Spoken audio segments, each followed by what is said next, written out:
चालू हो गया। नमस्कार दोस्तों, और उन सभी बच्चों को बहुत सारी बधाइयाँ जो नवोदय 2022 के परीक्षा में सेलेक्ट हुए हैं। ठीक है, और बहुत ज़्यादा मेहनत करने के बाद बच्चों का सिलेक्शन हुआ है। ठीक है, उन सभी बच्चों की मेहनत को हम दिल से सलाम करते हैं, क्योंकि छोटी सी उम्र में 5 साल या 5 में कक्षा 5 में कॉम्पिटिटिव जैसे के एग्ज़ाम पास करना बहुत बड़ी बात होती है। ठीक है, तो उन सभी बच्चों को बहुत सारी बधाइयाँ, और उनके जो गार्जियंस हैं और उन सभी बच्चों के माता पिता को भी बहुत बहुत बधाइयाँ, क्योंकि वो लोग भी बहुत साल भर पूरी मेहनत किए हैं। ठीक है, नहीं तो सभी लोग पढ़ाते हैं अपने अपने बच्चों को, लेकिन जो अपने बच्चों को बहुत अच्छे तरीके से शाम सुबह ध्यान देते हैं, उन्हीं के बच्चे इस परीक्षा में सेलेक्ट होते हैं। और सेलेक्ट भी ऐसे नहीं होते हैं, परीक्षा क्रैक करना वाली बात नहीं है। परीक्षा में 100 में से 95, 96, 97 नंबर लाना पड़ता है, तब कभी जवाहर नवोदय विद्यालय में कोई लड़का सेलेक्ट होता है। ठीक है, तो मेरे भी ऑफलाइन कोचिंग में मैं भी करा रहा था, जिसमें 8 लड़के सेलेक्ट हुए हैं। ठीक है, तो उन सभी से, और हमारे जो ज़िला में थे, ज़िला में कुल मिला के 40 सीटें थे, उससे 8 ही लड़के सेलेक्ट हुए हैं। और हर बार 80 रहती थी, लेकिन इस बार 40 ही ली गई हैं। तो आओ सब लोग, ये सभी हैं जो इस बार हमारे कोचिंग से सेलेक्ट हुए हैं। इधर खड़े हो जाओ, इधर। ठीक है, इधर। तो इन सब मतलब इनके अच्छे बढ़िया नंबर थे। ठीक है, इसका नाम सत्यम है, सत्यम यादव। वो भरत लाल था ना नाम उसका, और इसका नाम क्या था, उसका प्रत्युष नाम था, अमन। तुम्हारा रोहित कुमार, और तुम्हारा प्रेम है ना, तुम्हारा सर्वेश। और अभी 2 लड़के नहीं आए हैं। ठीक है, इन सभी के किसी के 75, किसी के 76, किसी के 72, 73 सबका सिलेक्शन हुआ है। यानी आउट ऑफ 80 में 80 क्वेश्चन में 76, किसी के 75 ऐसे हुए हैं। तो इतने ज़्यादा जब क्वेश्चन किए जाते हैं तभी मतलब लड़कों का सिलेक्शन होता है। ठीक है, तो इन सभी को बहुत सारी बधाइयाँ, और आप लोगों को भी जो सिलेक्ट हुए हैं उनको भी बहुत सारी बधाइयाँ। और आगे के लिए अगर हम बात करें, चलो अच्छा तुम वहाँ खड़े हो जाओ। आगे के लिए, भविष्य के लिए आप लोगों को क्या करना है, तो देखिए एक छोटी सी कहानी है कि भविष्य में आपको किस तरह से आगे चल के 5 साल या 7 साल वहाँ जहाँ रहेंगे नवोदय में, उसको किस तरह से आपको काटना है। तो एक छोटी सी कहानी के माध्यम से मैं आपको बताऊंगा कि एक राजा था। ठीक है, वो अपने प्रजा को बहुत ध्यान देता था, प्रजा उससे हमेशा खुश रहती थी, हमेशा वो प्रजा के हित के लिए कार्य करता था, और अपने संतान की तरह प्रजा को मानता था। लेकिन उसको एक दुख रहता था हमेशा कि उसके पास कोई संतान नहीं थी। वो सोचता रहता था कि मेरे मरने के बाद कौन होगा जो मेरी इस प्रजा को देखभाल करेगा, प्रजा की देखभाल करेगा। लेकिन जब वो बूढ़ा होता जा रहा था, समय बीता जा रहा था, तो उसने क्या किया, एक अपने मंत्री को बुलाया और कहा कि मंत्री साहब, मेरे मरने के बाद आप जंगल के बाहर एक मंदिर है, वहाँ पर जाइएगा। तो मंदिर में जो सुबह सबसे पहले मिल जाए उसी को मंदिर से उठा लाइए, और मेरे मरने के बाद 5 साल के लिए उसे राजा बना दीजिएगा। और 5 साल के बाद आप जो घनघोर जंगल है, उस जंगल में बहुत सारे जानवर थे, वहाँ छोड़ दीजिएगा उसे। तो राजा कुछ दिन बाद चल बसे। मंत्री गए, मंत्री सैनिकों को शाम को ही मंदिर में भेज दिया, और मंदिर में भेजने के बाद सुबह सुबह सैनिकों ने देखा कि मंदिर की सीढ़ियों में एक शराबी रात भर शराब पिए मंदिर की सीढ़ियों में पड़ा था। तो उसी को उन लोगों ने उठा लाए और मंत्री के पास ले गए।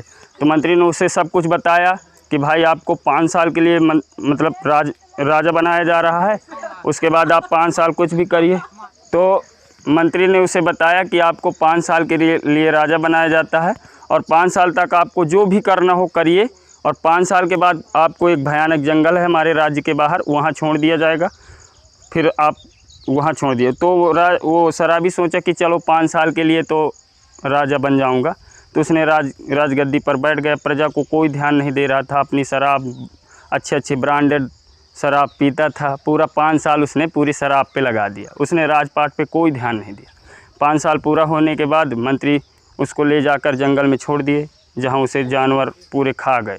उसके बाद फिर वही काम हुआ, फिर से राजा का सिंहासन खाली हुआ तो फिर सैनिकों को भेजा गया कि जाइए मंदिर में देखिए कि किसी को जो सुबह मिल जाए सबसे पहले उसको फिर से लाइए। तो फिर से सैनिक शाम को गए, सुबह देखे तो उन्हें एक फैशन वाला व्यक्ति मिला। फैशन का मतलब ये गरीब था लेकिन वो पहनावे और सूट बूट और स्प्रे ऐसे सब में बहुत ज़्यादा उसका लक था। उसको उठा लाए। अब वो आया जब तो उसको भी बताया गया कि ऐसी ऐसी बात है, 5 साल के लिए आपको राजा बनाया जाएगा, उसके बाद आपको जंगल में छोड़ दिया जाएगा। तो उसने भी सोचा कि चलो 5 साल के लिए तो राजा बनेंगे, अच्छे अच्छे कपड़े पहनने को तो मिलेंगे हमें, तो वो भी बन गया। उसने भी प्रजा को ध्यान नहीं दिया। पूरा 5 साल अच्छे अच्छे कपड़े और जूते और ऐशो आराम में पूरी 5 साल बिता दिया। उसने कुछ भी ध्यान नहीं दिया। यहाँ तक कि वो अपने यहाँ पूरे राज्य भर के दर्जियों को इकट्ठा कर लिया और रोज़ नए 3-3 बार एक दिन में चेंज करता था वो कपड़े। तो वो इसी में पूरा समय गंवा दिया और उसको भी जाके 5 साल बाद मंत्री जी वहाँ छोड़ के आए जंगल में, जिससे उन्हें जानवर पूरे खा गए। उसके बाद फिर वही क्रम था कि फिर से जाओ और फिर देखो कि कोई हो, अगर हो तो उसे उठा के लाओ मंदिर से। तो फिर सैनिक शाम को गए और सुबह एक बुद्धिमान व्यक्ति, यानी कि इस बार बहुत अच्छे सज्जन एवं बुद्धिमान व्यक्ति उन्हें मिले। सुबह उन्होंने वो हाथ जोड़े मंदिर के सामने खड़े थे, तो उसी को सैनिकों ने पकड़कर मंत्री के पास लाए। पहले तो उन्होंने पूछा कि क्यों भाई मुझे लिए जा रहे हो, लेकिन सैनिकों ने कुछ नहीं बोला और सीधे मंत्री के पास ले आए। मंत्री ने बताया कि आपको 5 साल के लिए राजा बनाया जाएगा, 5 साल बाद आपको जंगल में छोड़ दिया जाएगा। तो उसने कहा कि नहीं, मुझे कोई राजा वाजा नहीं बनना है, मैं अपनी ज़िंदगी में खुश हूँ, जितना है मेरे पास उतने रहने दीजिए। लेकिन मंत्री बोले कि नहीं, यहाँ के राज्य का नियम है, आपको राजा बनना पड़ेगा। तो फिर वो किसी तरह से वो मान गए। उन्होंने 2 साल, जो 10 साल बर्बाद हुई थी जनता वहाँ की प्रजा, उन सब को सुधारा, रोड सुधारी, उनके खाने पीने की व्यवस्था की, अस्पताल की व्यवस्था की। उसके बाद तीसरे साल उन्होंने मंत्री को बुलाया और कारीगर को बुलाया, इंजीनियर को बुलाया, बहुत से लोगों को बुला के उन्होंने कहा कि उस जो भयानक जंगल था, उस जंगल को जाके काटो और वहाँ पर एक अच्छा बढ़िया बहुत अच्छा एक महल बनाओ और लोगों को वहाँ बसाओ। तो धीरे धीरे वो पिछले जो बचे हुए 3 साल थे, उन 3 सालों में उन्होंने पूरा जंगल कटवा दिया, जिससे वहाँ रहने वाले जानवर भी भाग गए। अब वो जंगल नहीं है तो जानवर कहाँ से रहेंगे।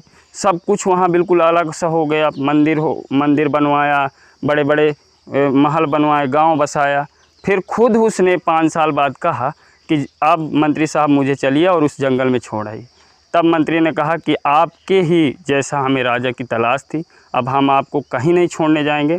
तो इसीलिए मैं कह रहा हूँ कि अभी आपको ये मौका मिला है। 8 मतलब हमारे यहाँ के जो 8 बच्चे निकले हैं, ये लोग सभी जाएंगे, अब वहाँ 5-7 साल रहेंगे। 7 साल में ये लोग किस तरह से, किस राजा की तरह रहना चाहेंगे, अब इन लोगों की मर्जी है।